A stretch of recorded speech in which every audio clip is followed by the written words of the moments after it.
IPL final ನಲ್ಲಿ RCB cup ಗೆದ್ದು ಬರಲಿ ಅಂತೇಳಿ ಕನ್ನಡ ಪರ ಸಂಘಟನೆಗಳ ಒಕ್ಕೂಟದವರು ಜೊತೆಗೆ RCB ಅಭಿಮಾನಿಗಳು ಕಾಯಿ ಹೊಡೆದು ಪ್ರಾರ್ಥನೆ ಮಾಡಿದ್ದಾರೆ. ನನ್ನ ಜೊತೆ ಅಭಿಮಾನಿಗಳನ್ನ ಮಾತಾಡಿಸ್ತೀನಿ. ಸರ್, 18ನೇ ಸೀಸನ್ ಫೈನಲ್ ತಲುಪಿದೆ. ಇನ್ನು ಒಂದು ಹೆಜ್ಜೆ ಒಂದು ಪಂದ್ಯ ಕಪ್ ಗೆಲ್ಲೇಬೇಕು ಅಂತ ನೀವು ಪ್ರಾರ್ಥನೆ ಮಾಡ್ತಾ ಇದ್ದೀರಾ, ಅಭಿಮಾನಿಗಳು ಕೂಡ ಕೋರ್ಕೊಳ್ತಿದ್ದಾರೆ. ಏನ್ ಹೇಳ್ತೀರಾ ಈ ಸಂದರ್ಭ?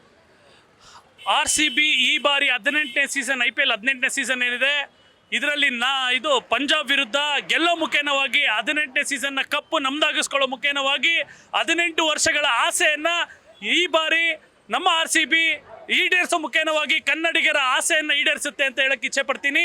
ಅದೇ ರೀತಿ ಏನು ಸತತ 18 ವರ್ಷಗಳಿಂದ ಯಾವತ್ತೂ ಕೂಡ RCB ತಂಡದ ಅಭಿಮಾನಿಗಳು ಆ ಕಡೆ ಈ ಕಡೆ ಜರುಗಲೇ ಇಲ್ಲ.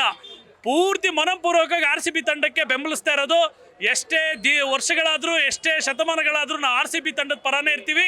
ಹಾಗಾಗಿ RCB ಈ ಸಲ ಕಪ್ಪು ಗೆಲ್ಲೋ ಮುಖೇನವಾಗಿ ಎಲ್ಲ ಕನ್ನಡಿಗರ 7 ಕೋಟಿ ಕನ್ನಡಿಗರಲ್ಲೂ ಕೂಡ ಒಂದು ಸಂತಸವನ್ನು, ಹಬ್ಬದ ವಾತಾವರಣ ಸೃಷ್ಟಿ ಮಾಡಿದೆ. ಹಾಗಾಗಿ ನಾವು ಇವತ್ತು ಗಣೇಶನ ಒಂದು ಪೂಜೆ ಮಾಡೋ ಮುಖೇನವಾಗಿ, ತೆಂಗಿನಕಾಯಿ ಹೊಡೆಯೋ ಮುಖೇನವಾಗಿ RCB ತಂಡಕ್ಕೆ ಶುಭಾಶಯವನ್ನು ಕೋರ್ತಾ ಇದ್ದೀವಿ. ಹಾಗಾಗಿ ಕರ್ನಾಟಕ ಪರ ಸಂಘಟನೆಗಳ ಒಕ್ಕೂಟ, ಕರ್ನಾಟಕ ಪ್ರಜಾಶಕ್ತಿ ಸಮಿತಿಯನ್ನು ಕೂಡ ಈ ಮುಖಾಂತರವಾಗಿ RCB ತಂಡಕ್ಕೆ ಶುಭಾಶಯನ್ನ ಕೋರ್ತಾ ಇದೀವಿ. ಸರ್, ಈಗ ಫೈನಲ್ ಪಂದ್ಯಕ್ಕೆ ಮುಂಚೆ ಆ ಗಣೇಶನ ದೇವಸ್ಥಾನ ಇದ್ರು ಕಾಯಿ ಹೊಡೆದು ಪ್ರಾರ್ಥನೆ ಮಾಡ್ತಾ ಇದ್ದೀರಾ. RCB ಕಪ್ ಗೆದ್ರೆ ಸಂಭ್ರಮ ಹೇಗಿರುತ್ತೆ? ಸಂಭ್ರಮ ಅಂತೂ ಮುಗಿಲು ಮುಟ್ಟಿರುತ್ತೆ. ಯಾಕಂತಂದ್ರೆ ಒಂಥರ ಜಾತ್ರೆನೇ ಆಗುತ್ತೆ, ಒಂಥರ ಹಬ್ಬವನ್ನೇ ಆಚರಣೆ ಮಾಡ್ತೀವಿ. ಅದು ಕರ್ನಾಟಕದಲ್ಲಿ ಮಾತ್ರ ಅಲ್ಲ, RCB ತಂಡಕ್ಕೆ ಅಭಿಮಾನಿಗಳು ಯಾವ ರೀತಿ ಇದ್ದಾರೆ ಅಂದ್ರೆ ಹೊರ ರಾಜ್ಯದಲ್ಲೂ ಹೊರ ದೇಶದಲ್ಲೂ ಇದ್ದಾರೆ. ಪ್ರಪಂಚಾದ್ಯಂತ RCB ತಂಡಕ್ಕೆ ಒಂದು ರೀತಿ ಹಬ್ಬದ ವಾತಾವರಣನ ಸೃಷ್ಟಿ ಮಾಡ್ತೀವಿ. ಹಾಗಾಗಿ ಏನು ಕಪ್ಪು ಗೆಲ್ಲೋ ಮುಖೇನವಾಗಿ ಈ ಬಾರಿ ಹಬ್ಬವನ್ನ, ಜಾತ್ರೆಯನ್ನ ವಿಶೇಷವಾಗಿ ಆಚರಣೆ ಮಾಡ್ತೀವಿ. ಫೈನಲ್ ಪಂದ್ಯ ಹೇಗಿರುತ್ತೆ? ಯಾರು ಜಾಸ್ತಿ ಸ್ಕೋರ್ ಮಾಡ್ತಾರೆ, ಯಾರು ಜಾಸ್ತಿ ವಿಕೆಟ್ ತೆಗಿತಾರೆ RCB ಪರವಾಗಿ? ಆಪೋಸಿಟ್ ಇರೋದು ಕೂಡ ಈಗ ಪಂಜಾಬ್ ಅವರು, ಅದು ಒಂದ್ ರೀತಿ ಬಲಿಷ್ಠ ತಂಡನೇ. ಹೌದು, ಅದು ಕೂಡ ಒಂದು ಬಲಿಷ್ಠ ತಂಡ. ಆದ್ರೆ ನಮ್ಮಲ್ಲಿ ಬಲಿಷ್ಠವಾದವ್ರನ್ನ ಕೈಯಲ್ಲಿ ಹಿಡ್ಕೊಂಡೆ ಓಡಾಡ್ತಾ ಇದೀವಿ. 100% ವಿರಾಟ್ ಕೊಹ್ಲಿ ಅವರಿಂದ ನಾವು ಭಾಳ ಎಕ್ಸ್ಪೆಕ್ಟ್ ಮಾಡ್ತೀವಿ. ಡೆಫಿನೆಟ್ ಆಗಿ ನಮ್ಮ ಟೀಮ್ ಈ ಸರಿ ಚೆನ್ನಾಗಿ ಆಡುತ್ತೆ, ಗೆದ್ದೇ ಗೆಲ್ತಾರೆ. ಓಕೆ, ಈಗ ಇನ್ ಕೇಸ್ ಈಗ RCB ಫಸ್ಟ್ ಬ್ಯಾಟಿಂಗ್ ಆಡಿದ್ರೆ ಎಷ್ಟು ಟಾರ್ಗೆಟ್ ಕೊಡಬೇಕಾಗತ್ತೆ? ಅಥವಾ ಸೆಕೆಂಡ್ ಬ್ಯಾಟಿಂಗ್ ಅಂತ ಬಿದ್ದಂತ ಸಂದರ್ಭದಲ್ಲಿ ಪಂಜಾಬನ್ನ ಎಷ್ಟು ರನ್ಗಳು ಕಟ್ಟಾಕ್ಬೇಕು ಅಂತ ನಿಮ್ಗೆ ಅನ್ಸುತ್ತೆ ಲೆಕ್ಕ? RCB ಒಂದ್ ರೀತಿ ಕಾಡ್ನಲ್ಲಿರೋ ರಾಜ ಇದ್ದಂಗೆ, ಸಿಂಹ ಇದ್ದಂಗೆ.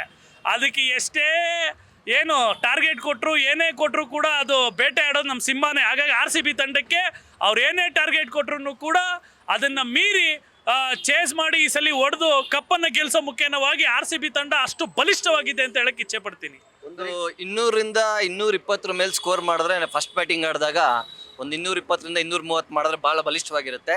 ಸೆಕೆಂಡ್ ಬ್ಯಾಟಿಂಗ್ ಮಾಡಿದಾಗ ನಾವು ಅವ್ರನ್ನ ಫಸ್ಟ್ ಬ್ಯಾಟಿಂಗ್ ಅವ್ರು ಮಾಡಿದ್ರೆ ಅಕಸ್ಮಾತ್ ಒಂದು 160, 170ನಲ್ಲಿ ಅವ್ರನ್ನ ಕ್ಲೋಸ್ ಮಾಡಿದ್ರೆ ಒಳ್ಳೇದು. ಎಸ್, ಇದು RCB ಅಭಿಮಾನಿಗಳ ಒಂದು ಎಕ್ಸ್ಪೆಕ್ಟೇಷನ್. ಗೆದ್ದೇ ಗೆಲ್ತೀವಿ ಈ ಸಲ. ಇದು 18ನೇ ಸೀಸನ್ ಫೈನಲ್ಲು. RCB ವಿರಾಟ್ ಕೊಹ್ಲಿಯ ಜರ್ಸಿ ನಂಬರ್ ಕೂಡ 18. ಸೊ ಹಾಗಾಗಿ ಈ ಸಲ ಕಪ್ಪು ನಮ್ದೆ ಅಂತ ಆತ್ಮವಿಶ್ವಾಸನ ಕೂಡ ಇಟ್ಕೊಂಡಿರುವಂಥದ್ದು. ಕ್ಯಾಮರಾ ಪರ್ಸನ್ ಪವನ್ ಜೊತೆ Bharath Krishnappa, news fast, Bengaluru. Final ಪಂದ್ಯ, ಒಂದೇ ಪಂದ್ಯ. ಈಗ ಕಪ್ಪು ಗೆಲ್ಲೋದಕ್ಕೆ 18 ವರ್ಷದಿಂದ ಕಾಯ್ತಾ ಇರೋದು RCB ಅವರು. ಏನು ಹೇಳಕ್ಕೆ ಇಷ್ಟಪಡ್ತೀರಾ? ಫೈನಲ್ ಒಂದು ಸ್ಟೆಪ್ಪಲ್ಲಿ ಇದೀವಿ ನಾವು. ಸರ್, ಅದೇ ಒಂದೇ ಹೆಜ್ಜೆ ಅಷ್ಟೇ ನಾವು ಹಿಂದೆ ಇರೋದು. ಸೊ ಏನೂ ಇಲ್ಲ, ಒಳಗಡೆ ಹೋಗ್ಬೇಕು, ನಾವು ಕಪ್ ತಗೊಂಡು ಆಚೆ ಬರಬೇಕು ಅಷ್ಟೇ. ಗೆಲ್ತೀವಿ ಅನ್ನೋದು ಒಂದು ನಂಬಿಕೆ ನಮ್ಮಲ್ಲಿ ಎಲ್ಲ ಇದೆ ಸರ್. ಪ್ರತಿ ವರ್ಷನೂ ಅದೇ ನಂಬಿಕೆ ಇದೆ. ಈ ಸತಿ ಸ್ವಲ್ಪ ಸ್ಟ್ರಾಂಗ್ ಆಗಿದೆ. ಅದಕ್ಕೆ ಗಣೇಶನಿಂದ ಸ್ಟಾರ್ಟ್ ಮಾಡ್ತಾ ಇದ್ದೀವಿ. ಈ ಸತಿ ಗಣೇಶನಲ್ಲಿ ಬೇಡ್ಕೊಂಡು ಸ್ಟಾರ್ಟ್ ಮಾಡ್ತಾ ಇದ್ದೀವಿ. ನಾಳೆ ಹೋಗ್ತೀವಿ, ಕಪ್ ಗೆದ್ಕೊಂಡು ಅಷ್ಟೇ ಹೇಳೋದು. ಸೊ ಏನು ಹೇಳ್ತೀರಾ? ಆಪೋಸಿಟ್ ಪಂಜಾಬ್ ಕೂಡ ಬಲಿಷ್ಠ ತಂಡನೇ. ಸೊ ಅವ್ರ ಎದುರುಗಡೆ ಆಡ್ತಾರಂತ ಅದು ಎಷ್ಟು ಚಾಲೆಂಜ್ ಅಂತ ಅನ್ಸುತ್ತೆ ಸರ್? ಚಾಲೆಂಜು ಪಂಜಾಬ್ ಅಂತ ಅಲ್ಲ, ಮುಂಬೈ ಅಂತ ಅಲ್ಲ, ಇನ್ನೊಂದಂತ ಅಲ್ಲ, ಯಾವುದೇ ಟೀಮ್ ಇದ್ರೂ ಆ ಚಾಲೆಂಜ್ ಇದ್ದೇ ಇರುತ್ತೆ ಸರ್. ಸುಮ್ಮನೆ ಇದು ಏನೋ ಹೋಗ್ಬಿಟ್ಟು ಈಜಾಡ್ಕೊಂಡು ಬರ್ತೀವಿ ಆ ಥರ ಅಲ್ಲ. ಸೊ ಹೋದಾಗ ಎಲ್ಲರೂ ಬ್ಯಾಟಿಂಗ್ ಮಾಡಲೇಬೇಕು. ಹೆಂಗೆ ಮಾಡ್ತೀವಿ, ಏನಾಗುತ್ತೆ ಅನ್ನೋದು ಅದ್ರ ಮೇಲೆ ಡಿಪೆಂಡ್ ಆಗುತ್ತೆ ಅಷ್ಟೇ. ಸೊ 18 ಇಯರ್ಸಿಂದ ವೆಯ್ಟ್ ಮಾಡ್ತಾ ಇದ್ದೀವಿ. ಇನ್ನೇನು ಇವತ್ತೊಂದಿನ ವೆಯ್ಟ್ ಮಾಡೋದು ದೊಡ್ಡದಲ್ಲ. ಮಾಡಿ ನಾಳೆ ನಮ್ಮದು ಏನಿದೆ ಅದನ್ನು ಏನಂದರೆ ನಮ್ಮ ಜಲ, ನಮ್ಮ ನಾಡು, ನಮ್ಮ ಇದು ಅನ್ನೋದು ಗೆಲ್ಲುತ್ತಲ್ಲ, ಅದು ಮನಸ್ಸಿಗೆ ತುಂಬ ತೃಪ್ತಿ ಕೊಡುತ್ತೆ. ಸೊ ಇಂದ ನಾವು ವೆಯ್ಟ್ ಮಾಡ್ತೀವಿ. ಸರ್, ಈಗ ಫೈನಲ್ ಪಂದ್ಯ RCB ವರ್ಸಸ್ ಪಂಜಾಬ್. ಗೆದ್ದೇ ಗೆಲ್ಲುತ್ತೆ ಈ ಸಲ ಕಪ್ಪುತ್ತೆ. ಯಾಕಂದರೆ ನಾವು ಕ್ವಾಲಿಫೈಯರಲ್ಲಿ ನೋಡಿದ್ದೀವಿ RCB ಪಂಜಾಬ್ ಫೈನಲ್ ಮ್ಯಾಚ್ ಹೆಂಗಿತ್ತು ಅಂತ. RCB ಒನ್ ಸೈಡ್ ಮ್ಯಾಚ್ ಇತ್ತದು, ನಮ್ಮದೇ ಡಾಮಿನೇಷನ್ ಆಗಿತ್ತು. ಈ ಫೈನಲ್ ಕೂಡ ನಂಗೆ ಆತ್ಮವಿಶ್ವಾಸ ಇದೆ, ನಮ್ಮದೇ ಡಾಮಿನೇಟ್ ಆಗಿ ನಾವು ಗೆದ್ದೇ ಗೆಲ್ತೀವಿ. ಒನ್ ಸೈಡ್ ಮ್ಯಾಚ್ ಆಗೈತೆ ಅಂತ ಆತ್ಮವಿಶ್ವಾಸ.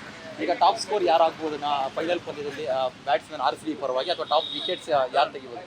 ಟಾಪ್ ವಿಕೆಟ್ಸು ನಮ್ಮಲ್ಲಿ ಹ್ಯಾಸಲ್ವುಡ್ ಇದ್ದಾರೆ. 4 ವಿಕೆಟ್ಸ್ ಬಂದರೆ ಅವ್ರು ಪರ್ಪಲ್ ಕ್ಯಾಪ್ ಸಿಗುತ್ತೆ. ಅವ್ರಿಗೆ ಪರ್ಪಲ್ ಕ್ಯಾಪ್ ಸಿಕ್ಕಿದ್ರೆ ಅದು ತುಂಬ ಖುಷಿ ಆಗುತ್ತೆ. ಮತ್ತು ನಮ್ಮಲ್ಲಿ ಘಟಾನುಘಟಿ ಬ್ಯಾಟ್ಸ್ಮನ್ಸ್ ಇದ್ದಾರೆ. ಸಾಲ್ಟ್ ಆಗಿರ್ಬೋದು, ಕೊಹ್ಲಿ ಆಗಿರ್ಬೋದು, ಫಿಫ್ತ್ ಡೌನ್ಗೆ ಶೆಫರ್ಡ್ ಕೂಡ ಬಂದು ಮ್ಯಾಚ್ ಫಿನಿಶಿಂಗ್ ಮಾಡ್ತಾರೆ. ಪಡಿದಾರ್ ಇದ್ದಾರೆ, ಜಿತೇಶ್ ಶರ್ಮಾ ಇದ್ದಾರೆ. ಒಳ್ಳೆ ಬ್ಯಾಟಿಂಗ್ ಲೈನಪ್ ಇದೆ, ಬೌಲಿಂಗ್ ಲೈನಪ್ ತುಂಬ ಚೆನ್ನಾಗಿದೆ. ರೆಸ್ಪಾನ್ಸ್ ಚೆನ್ನಾಗಿ ಈ ದಿನ ಇಷ್ಟು ಮ್ಯಾಚಸ್ ರೆಸ್ಪಾನ್ಸ್ ತುಂಬ ಚೆನ್ನಾಗಿ ಆಗ್ತಿದೆ. 101% ಮ್ಯಾಚ್ ಗೆದ್ದೇ ಗೆಲ್ತೀವಿ. ನಿಮ್ಮ ಹೆಸರು?